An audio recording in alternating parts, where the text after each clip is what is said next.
लातूर आगामी गणेश उत्सव व ईद एक मिलादुन्नबीच्या पार्श्वभूमीवर लातूर पोलिसांनी शहर आणि जिल्ह्यातील संभाव्य धोके व गुन्हेगारी रोखण्यासाठी आणि नागरिकांच्या सुरक्षेसाठी पोलीस अधीक्षक अमोल तांबे यांचे आदेशान्वये अपर पोलीस अधीक्षक मंगेश चव्हाण यांचे मार्गदर्शनात आज दिनांक ऑगस्ट 25 रोजी लातूर जिल्ह्यातील सर्वच पोलीस ठाण्याच्या हद्दीमध्ये रूट मार्च काढण्यात आला।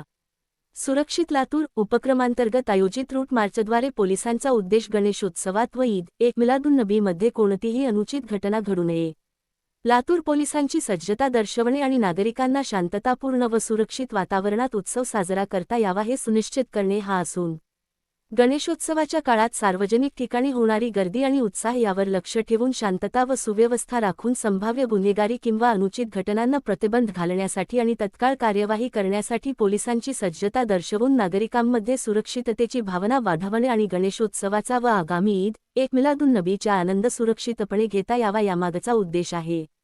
लातूर पोलिसांकडून सर्व गणेश मंडळांना आवाहन करण्यात येते की गणेश मंडळांनी सीसीटीव्ही कॅमेरे बसवण्यासारख्या सुरक्षा उपायांना प्रोत्साहन द्यावे जेणेकरून कोणत्याही घटनेची वेळीच दखल घेतली जाईल।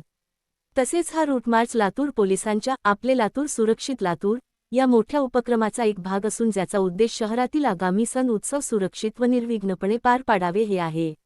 या उपक्रमांतर्गत लातूर पोलिसांकडून गणेश मंडळांनाही सुरक्षा नियमांचे पालन करण्यासाठी आणि सीसीटीव्ही कॅमेरे बसवण्यासाठी प्रोत्साहित केले जात आहे। सदर रूट मार्चमध्ये जिल्ह्यातील सर्वच पोलीस ठाण्याचे अधिकारी व अंमलदारांनी मोठ्या प्रमाणात सहभाग नोंदविला होता। And press the bell icon. Never miss an update.